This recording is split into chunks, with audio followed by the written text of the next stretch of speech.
So present అయితే నేను ఓయూకి వచ్చేసిన క్యాస్ట్ సెన్సస్ రిపోర్ట్ అయితే అందరు కూడా ఎరకనేగా అధికారికంగా ప్రకటన అయితే జరిగింది. దానిపైన ఓయూ జేఏసీ ఏమంటారని తెలుసుకుందాం. ఇక ప్రెసెంట్ మనతోటి ఓయూ జేఏసీ ఉన్నారు, జోగ్ నరేందర్. ఒకసారి మాట్లాడదాం. అన్న నమస్తే. మేడం నమస్తే.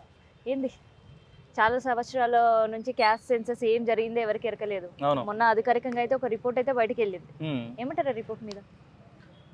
మామూలుగా క్యాస్ట్ సెన్సస్ అనే రికార్డు ఈ దేశంలో కాంగ్రెస్ పార్టీ ప్రభుత్వము ముఖ్యంగా రాహుల్ గాంధీ గారు ఎలక్షన్ల ముందు మనకు ఇచ్చిన హామీ ఏంటంటే కులగణన చేస్తామని చెప్పి ఒక పెద్ద రిపోర్ట్ హామీ ఇవ్వడం జరిగింది.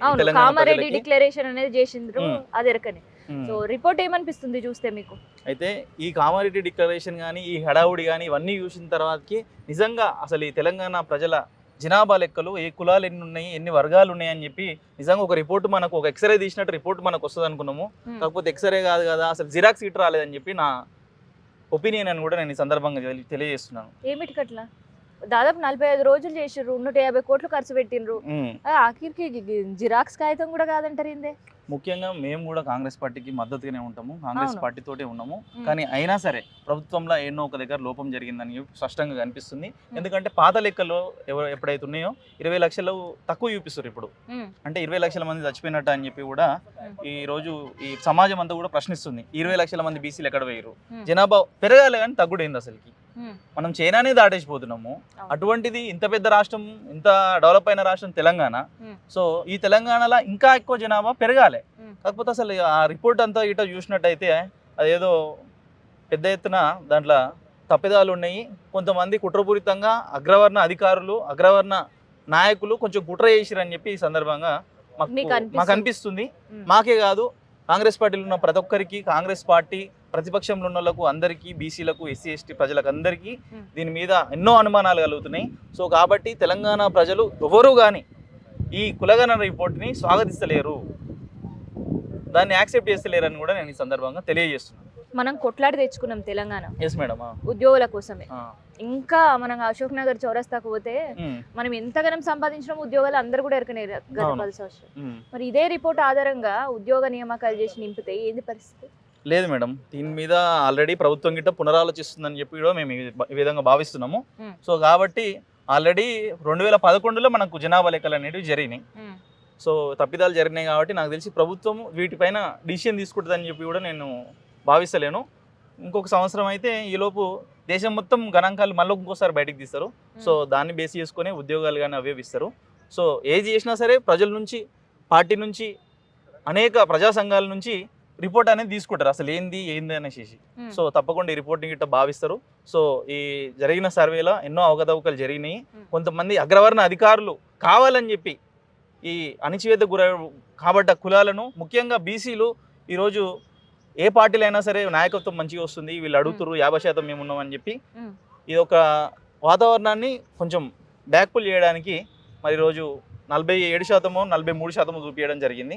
సో బీసీల యొక్క ఆత్మగౌరవ ఉద్యమాన్ని దెబ్బతీయడానికి ఈరోజు కొంతమంది అగ్రవర్ణ అధికారులు ఏదో కుట్రపూరితంగా జరిగిందని చెప్పి ఈ సందర్భంగా తెలియజేస్తున్నాము.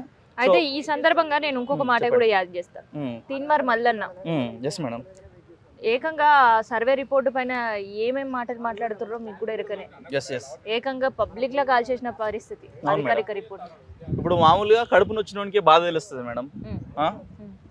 మనం మామూలుగా ఇప్పుడు ఎస్సీ వర్గీకరణలో కొంతమందికి అన్యాయం జరుగుతుంది, కొంతమందికి లాభం జరుగుతుందని చెప్పి కూడా మనం ఈరోజు ఆలోచిస్తున్నాం. సో బీసీలకు అన్యాయం జరిగినప్పుడు బీసీలే ముందుగా బాధపడతారు. సో ముఖ్యంగా బీసీలను రిప్రజెంట్ చేసి ఆయన రాజకీయం చేస్తున్నాడు. సో బీసీ రిప్రజెంటేటివ్గా ఉన్నాడు కాబట్టి ఆయనకు కొంచెం బాధ ఎక్కువైంది. సో కాబట్టి అవన్నీ కాల్చిపడేసిండు. సో కాల్చిపడేయడం అనేది బాగుండదు ప్రభుత్వం నుండి. సో అదొకటి బాగాలేదు. ఆయన మీద డిసిప్లినరీ యాక్షన్స్ కూడా కాంగ్రెస్ పార్టీ తీసుకుంటుందని చెప్పి మనం చూస్తున్నాము. సో కానీ ఏదేమైనప్పటికీ ఈ దేశంలో ఎక్కడా లేని ప్రజాస్వామ్యం, డెమోక్రసీ ఓన్లీ ఒక కాంగ్రెస్ పార్టీలోనే ఉంటుంది అని చెప్పి కూడా నేను సందర్భంగా కాల్చుడు తప్పే, ప్రతి ఒక్కరు కూడా అంటారు అది కాల్చుడు తప్పే అని. మరి వ్యతిరేకించుడు తప్పు కదా? తప్పేనా అది కూడా? వ్యతిరేకించడము తప్పు కాదు మేడం. ఎందుకంటే ఏదైనా సరే ఒక పాలసీని తీసుకొచ్చినప్పుడు దాని యొక్క అవుట్పుట్ అనేది రకరకాలు వస్తుంటుంది. ప్రతి ఒక్కరికి ఒక ఒపీనియన్ ఉంటుంది. సో మీకు ఒక ఒపీనియన్ ఉంటుంది, నాకు ఒక ఒపీనియన్ ఉంటుంది. నేను కాంగ్రెస్ పార్టీలో లేను కదా, కానీ మేము పార్టీలో ఉండి మరి మాట్లాడేటప్పుడు దాన్ని వ్యతిరేకించడం అంటే పార్టీ తీసుకున్న నిర్ణయాన్ని ప్రజల నిర్ణయాన్ని చెప్పినప్పుడు ఎస్ మేడం ప్రజలకి ఉమ్. భరోసా ఉండేటోళ్ళు కాదు, ఇప్పుడు ప్రజల మామూలుగా ముందు కనిపించే మనిషిగా కావచ్చు. ఒక మరి ఆ నిర్ణయాన్ని తప్పంటే తప్పని చెప్పు, మేడం మీరు ఒప్పని తప్పని మీరు చెప్పు, కాంగ్రెస్ కరెక్టేనా? పార్టీ కాదు, ఆ. ఓకేనా? కాకపోతే మీ కుటుంబంలో ఏదైనా తప్పు జరుగుతుంది, ఉమ్. కానీ మీరు తప్పనే చెప్తారు కదా. అది ఉమ్. తప్పు చేసినా సరే మీరు అది తప్పని చెప్తారు, ఉమ్. ఉప్పని అయితే చెప్పరుగా మేడం. ఉమ్. సో ఇట్లనే, సో ఎక్కడ ఏమైనా సరే ఏమైనా జరగని తప్పును తప్పనే చెప్తారు. కాంగ్రెస్ పార్టీలో ఆ స్వేచ్ఛ ఉంటుంది. ఓకే, సో చెప్పుకోవచ్చు, చెప్పుకోవచ్చు. తప్పు లేదు. ఎస్. ఓకే, మరి తీర్మానం మల్లన్న విషయంలో కూడా సరే చెప్పుడు తప్పు లేదని ఒక పక్క మీరే అంటారు, ఎస్ మేడం. డిసిప్లినరీ యాక్షన్ కూడా తీసుకోబోతుంది కాంగ్రెస్ అని కూడా మీరే అంటున్నారు. Yes madam. మరి ఏంది తప్పు తీసుకుంటారు తప్పని మేడం. చెప్తే మళ్ళీ డిసిప్లిన్ యాక్షన్ ఎందుకు ఆయన మీద మరి? తప్పకుండా తీసుకుంటుంది మేడం. ఉమ్. అంటే ఎవరు ఒపీనియన్స్ అలా ఉంటాయి, కానీ కొంచెం పరిమితి ఉండాలి. ఓకే.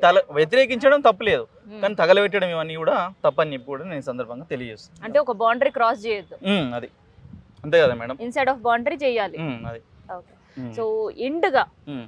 విద్యార్థులకు దీనివల్ల కలిగే నష్టం ఏంది, నిరుద్యోగులకు దీనివల్ల పడే ఇబ్బందులు ఏంది? బీసీ కుల గణన గురించా మేడం? ఇప్పుడుండే పర్సంటేజే ఉంటే అస్సలు ఉండదు మేడం. ఉమ్. ఇదైతే తప్పకుండా నేను తెలియజేస్తున్నా. ఉమ్. అంటే మళ్ళీ ముఖ్యంగా ఉన్నా సరే ఉమ్. కాంగ్రెస్ పార్టీలో ఉన్న ఎమ్మెల్యేలు కానీ మంత్రులు కానీ రిప్రజెంటేటివ్స్ వీళ్ళందరూ కూడా అపోజ్ చేస్తారు. ఎవరైనా సరే నోట్ల కాడ కూడు గుంజుకుంటే మాత్రం ఊకోరుగా మేడం, అవునా కదా? ఈ తెలంగాణలో ఇంకా అసలు ఊకోరు. చీమునెత్తురున్న ప్రతి వ్యక్తి కూడా అస్సలు ఊకోరు. అసలు అటువంటిది జరగదని చెప్పి కూడా, ఒకవేళ జరిగే ఉద్దేశం కూడా ఇంకోటి లేదని చెప్పి నేను ఈ సందర్భంగా భావిస్తున్నాను. సరే, జరిగే ఉద్దేశం లేదని చాలా కాన్ఫిడెంట్ గా చెప్తాను. Yes madam. ఇక్కడ మిగతా పరిస్థితులు వేరు, తెలంగాణలో ఓయూ గడ్డ పరిస్థితి వేరు, ఉద్యమాల గడ్డ ఇది. అవునవును. ఏ తప్పు చేసినా కానీ నిలదీయడం కావచ్చు, దాని గురించి పోరాడి సాధించుకున్న ఘనత ఓయూకుంది. అవును మేడం. మరి ఇదే గనక కంటిన్యూ అయితే ఓయూ జేఏసీగా ఏం చేస్తారు? ఏది కంటిన్యూ అయితే మేడం? ఇప్పుడు ఇదే రిజర్వేషన్ కంటిన్యూ అయితే ఓయూ జేఏసీగా ఏం చేస్తారు? మామూలుగా కొన్ని వాదనలు మాత్రమే వస్తున్నాయి, కానీ పక్కాగా మేము దీన్ని ఇంప్లిమెంట్ చేస్తామని చెప్పి ఏడ మాట్లాడలే. ఫస్ట్ థింగ్ ఏది ఈ కులగణన రిపోర్ట్ తీసుకొని మేము ఉద్యోగాలు ఇస్తామని చెప్పి చెప్పలేదు. మామూలుగా ఆ పత్రికలు చిన్న చిన్న పత్రికలు రాసినాయి. సో దాన్ని బేస్ చేసుకొని ఒక జియో గిట్ ఏం రాలే. మేము రాబోయే ఉద్యోగాలలో ఈ కులగణన తీసుకొని మేము ఇంప్లిమెంట్ చేస్తామని చెప్పి కాంగ్రెస్ పార్టీ చెప్పలే. సో ముందు ముందు కూడా దాని మీద తీసుకుంటుందన్న అపోహలు ఉన్నాయి తప్ప వాస్తవాలు ఏం లేవని చెప్పి నేను ఈ సందర్భంగా చెప్తున్నా. సార్ మరి ఎందుకు మరి రిజర్వేషన్ చేసుడు ఎందుకు మరి? అప్పుడు ఏది మేడం? ఇప్పుడు రిజర్వేషన్ చేసుడు అనేది అంటే ఏ కులాలకి ఎంత పర్సంటేజ్ ఉంటే వాళ్ళ కూడా కులగణన చేసేది ఎందుకు అని అంటారు. మనం చేసిందే కొంచెం తప్పులు జరిగినాయి, దాంట్లో కొన్ని అవకతవకలు జరిగింది, అవినీతి జరిగింది, కుట్ర జరిగింది అని చెప్పి మనం చెప్తున్నాం. సో కాబట్టి ఈ రోజు ఓయూజేఏసీ తరపున కాంగ్రెస్ పార్టీ సానుకూల పరుల తరపున, కాంగ్రెస్ పార్టీకి అండగా ఉండే ప్రజల తరపున, నిరుద్యోగుల తరపున, అందరి తరపున కాంగ్రెస్ పార్టీని రేవంత్ రెడ్డి, గౌరవనీయులు రేవంత్ రెడ్డి గారిని మేము ఈరోజు రిక్వెస్ట్ చేస్తున్నాం. ఒకటే ఏంటంటే ఇంకోసారి కులగణన చేయాల్సిన అవసరం ఉంది, దాంట్లో తప్పులు ఉన్నాయి, దాని మీద ఒక ఎంక్వైరీ చేయాలి, దాని మీద ఒక పోలీస్ ఎంక్వైరీ వేయండి అని కూడా నేను ఈ సందర్భంగా తెలియజేస్తున్నాను. డన్. సో ఇదన్నమాట ప్రజెంట్ సిచ్యువేషన్. ఓయూజేఏసీ చెప్తుంది, మరి చూద్దాం మరి ఓయూజేఏసీ రిక్వెస్ట్ని గవర్నమెంట్ తీసుకుంటుందా లేదా. ప్రతిపక్షం చెప్తున్న మాటలే కాదు, సొంత పార్టీలో ఉండే వాళ్ళు కూడా బీసీ కులగణన జరిగిన సర్వే రిపోర్ట్ని వ్యతిరేకించే పరిస్థితి ఉంది. మరి ఆ వ్యతిరేకత ఎందుకు పెరుగుతుంది అనేది కూడా సర్కారు ఆలోచించాలి. సో కేవలం బీసీలు మాత్రమే ఎందుకు తగ్గిపోయినరు, ఇన్ కేస్ తగ్గిపోయి ఉన్నా లేదు విదేశాలకి వాళ్ళు వెళ్ళిపోయినా, వలసలు వెళ్ళిపోయిన కుటుంబాలు 1,00,000 2 లక్షలు ఉంటాయి, కానీ దాదాపు 20 లక్షల పైగా ఉంది అంటే దానిపైన ఆలోచించాల్సిన పరిస్థితులు కూడా కనిపిస్తున్నాయి. చూద్దాం మరి సర్కార్ దీనిపైన ఎట్లాంటి రెస్పాండ్ ఉంటుంది అనేది.